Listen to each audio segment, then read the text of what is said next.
Suit podcast, where we discuss career, culture, and the commitments being our best selves. I'm your host, Lauren A. And today we have a lot to discuss.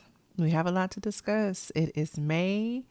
Actually, it's like the fifth month of the year, and so much has happened. I feel like the world is going crazy. Honestly and truly, I had to record this episode because I just feel like so much was going on at one time that I was just like, okay, enough is enough. Like I can't even get through a week without 17 stories of something diabolical happening. Like I don't understand what's going on. Honestly, like we literally just had the one of the greatest rap battles that we've ever witnessed in hip hop. We've just had some political things happening where, people are yelling across the aisle about each other's eyelashes and big bad bodies. We're having so much being done in technology, AI. They got new chips coming out that can read your brain and decrease audio in the room so you can only hear certain people's voices. Like it's just too much. Like every time I turn around, it's something new. And so this particular episode, I really wanted to kind of, touch on a few things that sparked my interest that, got me looking. Let's just start with Mother's Day. Right. That was a highlight of this week, I feel like, because I celebrated my own mother this past Mother Day. Shout out to all the mothers that were celebrated this past Mother's Day. Shout out to all the mothers that are loving up on their children, that are great influences in their children's lives, that teetered the line between being their child's friend, but then also being a provider and someone who knows what's best for their child, who puts their child in the best position as possible. Like, shout out to those mothers. Shout out to the mothers who are able to do the best that they can, being mothers and fathers at the same time. We know that Father's Day is coming up, and I'm going to shout them out too, right? But and we know that mothers cannot replace fathers. Statistics will show you that. However, I just want to shout out the mothers who are doing the very best that they can with what they have. I also want to shout out those who were not able to have their mothers this Mother's Day. I have a few friends, personal friends, who recently lost their mothers, and it just made me, for one, reach out to them and show them and let them know that I was thinking about them on this day. And then also to appreciate my own mother, because I have one of the best mothers in the world, and I wouldn't trade her for anything. All her quirkiness, all her, idiosyncrasies that make her her. She's made me the woman that I am. So I just want to thank my mother. Shout out to my mother. For this past Mother's Day, we celebrated her and we took her to a beach. She deserved to relax, let her hair down. And, I live in Georgia, right? So when you live in Georgia, it's not that many options when it comes to beaches. You do have, Myrtle Beach, and you have Jekyll Island, Tybee Island, things like that. And maybe a couple of a Hilton Head, beaches along the coast, but it's just something about the Atlantic coast beaches that don't quite hit right until you reach about maybe Daytona, or even further down Saint Augustine, maybe. That's when you might see a little bit better sand, better water, where it's not like freezing cold. So we didn't have that many options because we wanted it to be a quick trip, something that you can drive and not be on the road all day. So we took her to Jacksonville Beach. And Jacksonville, Florida, we all know, shout out to Duval County, that, it's a hit or miss. You either in a nice part of town or you're not. So, but that particular beach was nice. It was okay. I mean, you had nice eateries and the sand was nice and fluffy, but the water could have been a little clearer, but I understand that it is the Atlantic Ocean. So it's but so much you could do, you know. But anyway, I really hope that you guys were even able to cook for your mother or give her a nice card, a nice gift, you know, maybe a nice dinner, something that shows that she is appreciated, because a good mother will support you, will love up on you, will show you a bit of peace in a world that can be chaotic. So again, shout out to all the mothers and happy Mother's Day to those who celebrate it. The conversation around Mother's Day and people being moms and good moms and all that, I wanted to get into my first topic, which comes from a meme or a video that I saw regarding how people perceive women who choose not to have children. Check this clip out. No kids. No, I don't. That's fine. How can you not like yourself enough to want to see another version of you? That sounds like narcissism. Everybody want no grandbaby? You kind of cool, baby girl. Yeah, life is about families. Like, I have a family. get in your own family. No, I just don't think it's a journey for me. I think that's a selfish journey. That much like attention all on you, or because that sounds like that is kind of like you need all that. You need everything to be about you, or what if you can't share your space, your attention to anything else but your cat stuff and your animals? Yeah. Just you. It's individualism. Relationships should be about compromise. So you went to the other side. You crossed over to where you've had so many bad experiences. Now you might want to be more stubborn, more into yourself. I don't know if you think you can please a partner, but okay. Well, that's amazing. That's fascinating to me. For to be a girl in your 30s and people can't have a kid. That's fascinating. That's kind of cool. Like, how could you not want a kid? I don't know. Like, I mean, I just like I'm that dope. How could I not want another version of me?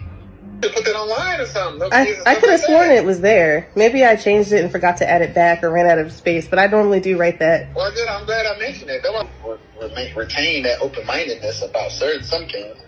So you've deduced that I'm not open-minded because I don't want to date somebody with children?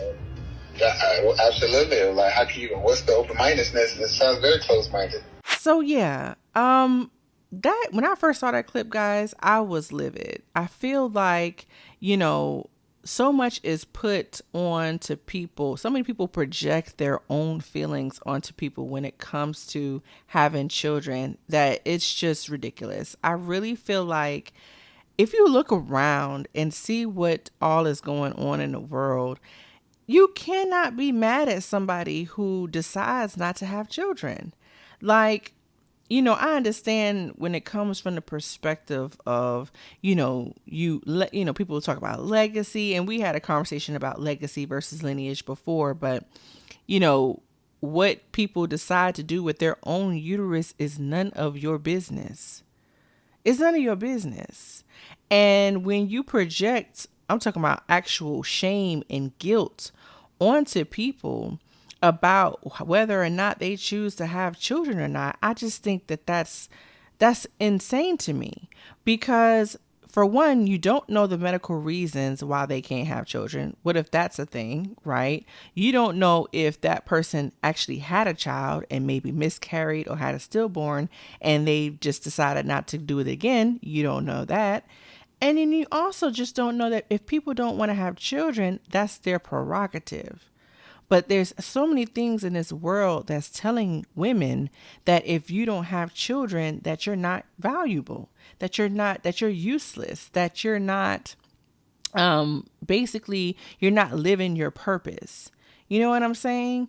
And in that particular video, the gentleman called her selfish for not wanting to have a child. Because don't you want another you in the world? Don't you want another you in the world?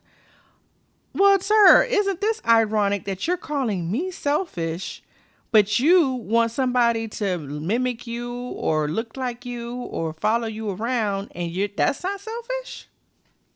I'm confused. So, you know, in her mind, she's basically saying to the gentleman over and over again, well, it's just my decision. You know, this is something that I thought about. Like, this is something that, you know, I've decided that I didn't want to do. I'm not going to change my mind. You know what I'm saying? But he was literally almost forcing her to change her mind just because of how he felt about wanting kids. And I understand that, in the dating atmosphere right now, like that's something that you literally have to talk about at first, because, I'm not saying first date, you pulling out how many kids you want, but I'm just saying that should be a conversation that's had early on because, you want to make sure that you guys are on the same page when it comes to that.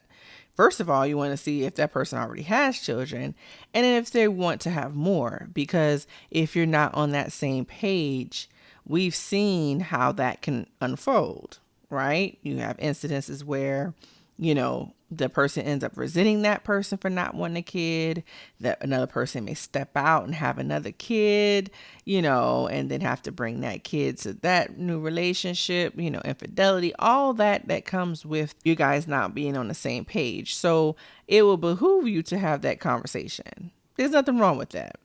But once somebody expresses that their beliefs and their desires to want or not want children, take their word for it. Okay? You deciding that you want to maybe change your mind in some kind of way, I don't think that's going to end well for you. It never really does.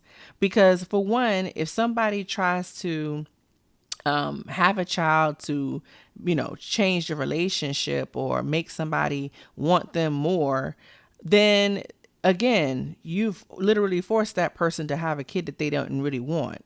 So could you really fault them if they are maybe a lackluster parent? Of course, that's terrible to be a lackluster parent. Nobody wants that to happen. But in an instance where they were forced to have a kid, how can they really be a great parent if that's not something that they were initially trying to do? Can you grow into it? Sure. But we're talking about initial feelings. I don't know. That's a tough one. That's a tough one. And I really think that people, just like Maya Angelou said, when somebody tells you who they are, believe them the first time.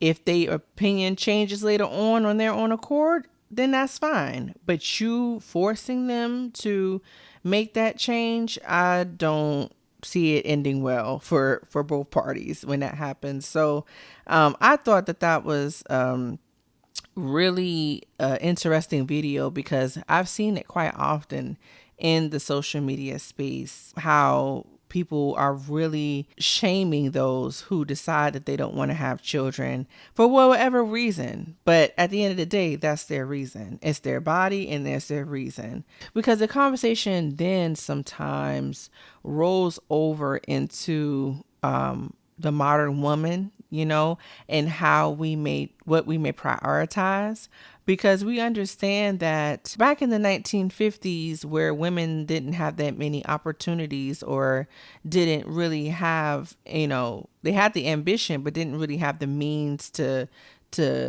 go after their dreams and goals, that they were kind of forced into motherhood a lot of times. We understand that to be true. I don't know if people are just oblivious to that, but yes, it is true. Some people's grandmothers did not want to have all those kids, but did she have a choice? Probably not. So, with that being said, once women have, started to learn more, have more dominion over their bodies, over their careers, how many chances have opened up with finances and buying a home and things like that. Studies now are showing that there's more women deciding not to have children now than ever before. And this is globally. We're talking in Asian countries, European countries, Western countries, all that. And a lot of it has to do with, one, the economy, two, the pissing dating pool, right? Three, the mortality rate, because you have more women dying of birth. You would think that with modern technology that it's not a thing, but it's still a thing, especially in America, where the mortality rate is super high, especially for African American women, right? So there are all these reasons that are kind of pointing towards them just not even bothering with having children. You can kind of understand both sides. And not everyone wants to be a mother. Not everyone wants to take on that role. Is it selfish? Could be. But selfish to who? The unborn child? The child isn't present, so I don't understand how that can be selfish. I would say it's more so a good thing to not bring a child into an environment that's not conducive to the goodness of the child, right? If you're with a partner who may not be a good father, or you guys are not on good terms in a relationship, would bringing a child into that situation be a good idea? Probably not.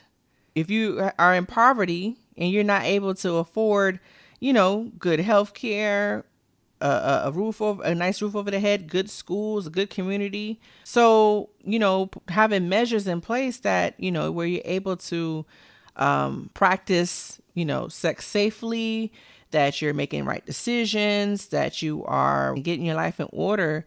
I think that that's the responsible thing to do, because we already have so many beautiful children who did not ask to be here in the foster care system, who were dealt a bad hand because they were put into a position or a situation where the parents weren't able to take care of them.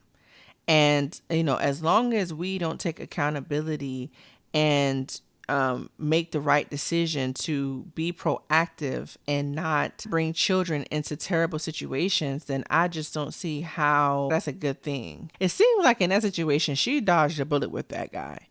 And so the way she approached it, I thought was very tactful. She didn't raise her voice. She was kind of basically asserting boundaries in her position without degrading him or anything like that. So I thought she handled that correctly, but it just baffles me how much passion people have about what you do with your body. You know what I'm saying? And your decision to have children. I think that that's absolutely weird. It's weird behavior. Make sure you guys like, share, and subscribe this episode. But some can argue that the modern career woman, how they do prioritize career over family, I think that that's a cop-out argument. I think, yes, there are women who I would say in maybe their 20s or even 30s prioritize career because they had aspirations. So they kind of made sure that they stayed on the trajectory of that. However, I don't think that that's the case for everyone. I don't think that most women bypass the family route for the sake of the career just because that's solely what they wanted to do.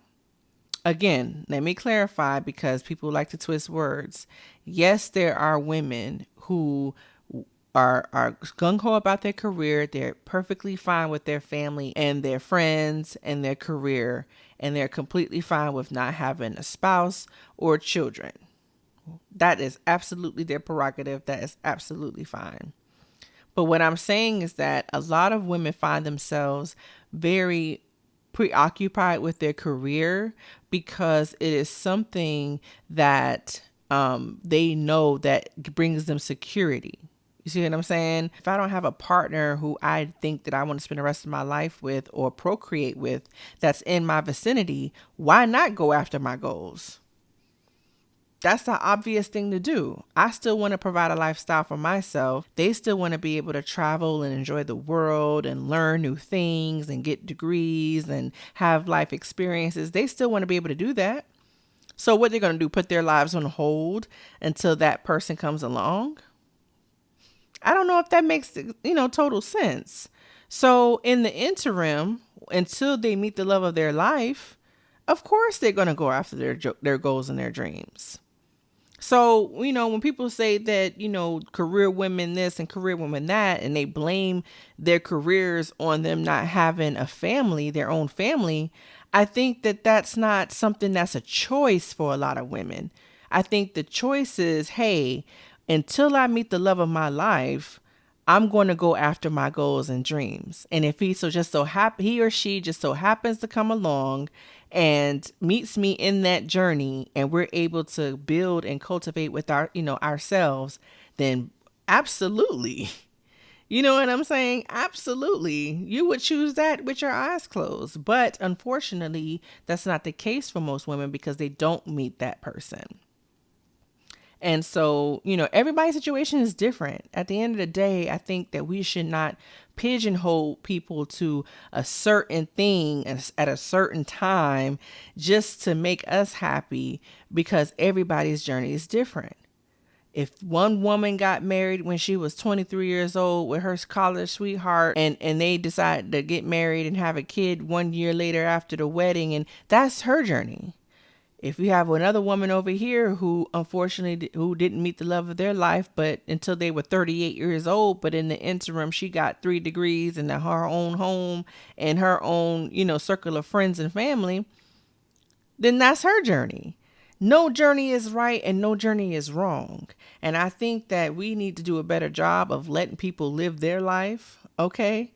The way that they want to live it, the way that God has ordained them to live it. Because otherwise, us imposing our own story onto theirs is not doing anybody any service. And we have to do better at that. We really do. Because there's some dangers of working off of your divine path, right? Meeting an individual, knowing that they're not right for you, but you deciding to procreate with them anyway. We've seen how that plays out. It's gotten so crazy, this whole concept of like women are need to be barefoot in the kitchen. It's the whole concept is gotten so out of hand that I've even seen a lot of content these days as something called like a trad wife. Like, I've never heard of this term until just one day I was just scrolling on social media and I saw this content talking about the word trad wife, and I just did my due diligence, then looked it up, and I saw that there was a lot of content that's very popular, and a trad wife, I'm assuming, means traditional wife. And where the woman, she's very pleasant with the ASMR voice, and she's cooking and cleaning and doing things around the house with her 1950 dress and things like that, to where it's starting to put on more like a Stepford wife kind of a you know narrative and facade. You almost expect birds to come and sing around her head like Snow White. Like, it's so it can be that kind of in your face, and it's a whole content around it. And while I don't understand, so I'm not going to speak ill or anything about it, I just understand that a narrative is formulating for a lot of people to bring back the traditional way. So whether that's a traditional woman or a traditional man, it's kind of just that concept of what a traditional looks like. And I would say that there is some good and bad to that. I would call myself more of like in the middle. While there are some good things about tradition that I feel like we could use in a society, because I feel like we don't have many guardrails when it comes to anything. And when you don't have guardrails, you're bound to kind of just fall off the cliff at some point. So guardrails are important. Like, even as a parent, like, you have to have some kind of structure around your kid, right? Because if not, then they're able to just wander and do whatever they please. And I just think that us as humans, we do need some kind of structure. That's just human nature. However, I don't feel like it should be so structured to where people are able to make decisions for themselves, right? I come from a healthcare background, so autonomy, the word autonomy, it means a lot to me. Autonomy meaning having the right to be able to make decisions for oneself. So as long as I'm in sound mind and body, I can make decisions for myself. So I feel like, it should be a kind of a blend and a compromise of the two. But when you start swinging from one end of the spectrum to the other, it can get kind of dangerous. So we're kind of seeing real extremes, especially with as political things are coming up. We're really starting to see extremes in thought processes and ideas, to where, it can get kind of dangerous on both sides. So you have to be kind of careful, because again, we've seen how things can turn real left real quick. And that brings us to our next story. The latest news that has flashed across the timeline has just been so disappointing to me. It really has. And I can't not talk about it because growing up as a kid in the 90s and the early 2000s, this man has been a part, and I use that term loosely. This man has been a part of my childhood for a very long time, and the things that have come out about him, and it's been out, some things have been sprinkled here and there over the past 20, 30 years, but the most recent information in the past, I would say 2 to 3 years, has been very, very concerning. And today, footage was released of Diddy, also known as Sean Combs, displaying domestic abuse, physical abuse towards Cassie, the singer Cassie that he was with for many years. And as we all know, in the headlines, Cassie sued Diddy last year and got a hefty multi-million dollar settlement because of that, as well as released a lot of different stories and reports about the things that he has done to her over the years. And those reports were already disturbing. But the footage on top of that today just only added to just the story of just how insidious and abusive he was. I just cannot believe it. My heart goes out to Cassie. I just cannot.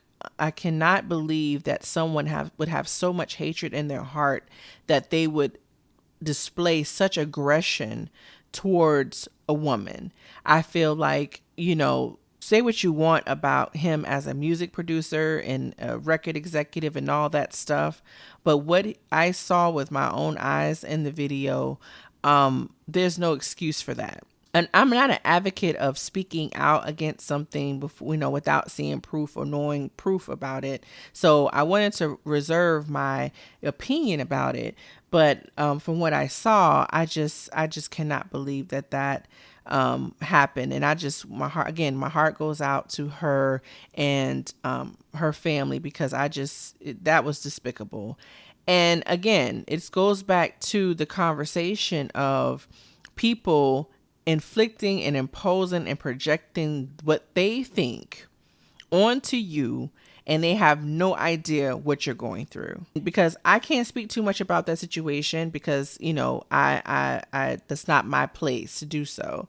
But in regards to, why don't you marry her? Why didn't you marry him? Why didn't you have a kid? And where are the babies? What all of those questions, while they may seem innocent, right? However, you don't know what's going on behind closed doors. You don't know what's going on with someone internally. And so just being mindful of that, when people start to, again, project how they feel what you should be doing and how you should be doing it, onto you, let that roll off with a grain of salt. You do what you have to do and what's best for you and your family. Okay? Everybody else's opinions don't matter at the end of the day. And so I really wanted to point that out, because I feel like in a world where everybody feels like they, should have something to say or should interject their feelings. I did a video on my story not too long ago about how the world thinks that life is like a comment section. Honestly, I feel like social media has literally given people the courage to have a say so on everything that's going on about anything. When before, it was not even like that. I mean, you may have read a newspaper and may have been able to talk about it amongst your peers, amongst your family or something like that. But for you to have your opinion on the world stage, that's a new concept in the last maybe 10 to 12 years. That's a new concept. Every average Joe Blow, for their voice and their opinion to be displayed on a global scale, that's a new thing. And I think that we have treated everything in our life like a comment section, whether it's a Yelp review, what a Google review, it could be a review on the mechanic at the next Jiffy Lube. It could be a review on Fashion Nova. It could be a review on this blog. It could be a review on anything. Any and everything. Everything gets an evaluation. Everything gets a review, a comment section, to the point where it's like nobody even has room to grow or mature without somebody's input on it. It's kind of weird when you think about it, honestly. And I hate to turn this to a serious podcast, but I think this episode is largely about standing on your own, because people don't really know what they're talking about. I think that's the goal of this episode, is standing on your own 2 feet, making sure you're surrounding yourself with positive people who are doing good things in your life, and making sure that you're able to walk in your path without the interference of so many people and their opinions. Okay? That's the goal of this episode, I feel like, honestly and truly. For anybody suffering any kind of domestic abuse or any kind of sexual assault or anything of that nature, please seek help. Don't go silent. Please seek help. And my heart goes out to you. Absolutely. So now we're going to get into our watch list of the week. So in this week's watch list of the week, we're going to talk about, we're actually going to rehash a movie, because we're on a topic of, what love means, and kind of rethinking the past a little bit and what we thought was romantic, and it turns out to not be so romantic. I rewatched a movie this past week, and it was Love and Basketball. We all know Love and Basketball. It's a classic. It's one of those movies where it goes into the pile of, classic movies such as like The Wood and, The Brothers, and, just classic Black films that we've all, saw growing up. Love and Basketball is one of those movies where it was one of those love stories where we were able to see Black love on the screen, in a way that it was relatable, but it was also very sweet. Until I just watched it this past week, I had no idea that as an adult that this movie would take on a different kind of view for me. I saw a meme that prompted me to rewatch the movie, because in this particular meme, this woman said that Love and Basketball really wasn't a good love story. And then I'm clutching my pearls like, what? What do you mean it wasn't a good love story? What are we talking about? And then when I rewatched it with a different lens, I was like, you know what? You might be right. So if you think about this, in the movie, we all know that the young woman was a basketball player since she was a preteen. She moved into this neighborhood. She met the little boy next door. They went one-on-one. He didn't like that she was such a good basketball player as a girl. He injured her. She got a cut on her cheek.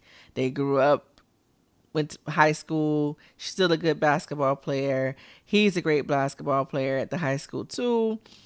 He starts to see her in a different light. They, get together, famous prom scene, all that good stuff. Then they go to college. They end up breaking up because he was going through a lot of personal things in his life. And so on and so forth. And then they end up getting back together as adults. That's the highlight. That's the Cliff Note version. But in this conversation, nobody thinks about how, if Tyra Banks did not leave Quincy, would him and Monica still be together? You know what I'm saying? Was it a matter of she was just there and she was familiar, or did he really love her for real? The meme also points out that Quincy never really said the words "I love you" that much in the movie, if at all. So in that particular situation, again, was he with Monica because it was familiar and because she expressed her love for him, or did he really love her and choose her? Because again, on paper, it makes sense. They both love ball. They both lived, they was raised together, lived next door to each other, spent a lot of their lives together. It makes sense, right? But did he choose Monica? So was this really a love story, or was this a story of, well, I might as well? I hate to say this. I hate to say this because, again, this is a classic movie. So when I see it with my adult lens, and I'm like, red flag, red flag, red flag. Because again, another argument that we used to have was, would you have left Quincy when he needed her, because his father was a cheater? Would you have left Quincy to go to the dorm because you was on curfew? Or would you have stayed and missed your curfew because your man was going through a lot? That's a famous argument. I'd like to know what you think. I kind of teeter on, that's your girl. She wants to start. That's her career. Like, you could have walked into the dorm and kept talking or something. But again, that's my mind. That's my brains. But some people say, no, she should have stayed with him because he was going through a lot. Like, what do you think? So when you look at that movie as an adult, you see a lot of things that you probably didn't catch when you were younger and you thought it was so cute. But that movie, I don't know. It's still a classic to me, though. I'm not going to throw it out. I'm not going to do that. I can't do that. But what I will say is that I am looking at it a little differently. All right. So now we're going to get into our tune of the week. The tune of the week this week is from an artist that I just discovered not too long ago. I want to say I've said her name before in this podcast, but I'm not quite sure. Either way, she's dope. Her name is Anasia. I think I'm saying that right. She calls herself Big Nene. She's an Atlanta artist. And she has a particular style that's growing in this area where, you are kind of like rapping real slow, offbeat. But it's a vibe though. Like the beats are usually really good, very chill, and it knocks, right? And then you have like this slow offbeat kind of rap into it. And her voice is almost very like raspy, deep, and it really, it's basically like a I don't know. It's kind of hard to explain, but I really dig it. She has a song called BRB. I'm assuming this Be Right Back. And I've been listening to it lately. Very short songs, but she gets to the point, and she, gives you a vibe for a night out, or if you, on your way to work or something like that, a commute song. So again, her name is Anasia, and the song is BRB. So that's what I've been listening to lately. I've been on that kind of vibe. I've been on that kind of vibe as well as like a K Tronada kind of a vibe lately. It's like either or. Trap slow jams. It's the new trap slow jams or K Tronada. So I don't understand. I'm in different lanes here, but it works out. So that brings us to the end of the episode. Thanks for tuning in. Make sure you guys like, share, or subscribe, of course. This was a pretty serious episode, but I thought that it was really necessary given the things that's going on. Again, shout out to all the women out there, all the mothers out there who are choosing to do whatever it is that they're doing to make them happy. So as always, you cannot manifest anything you don't feel that you deserve. So create the life that you want and look to the sky for grace. Until next time, bye.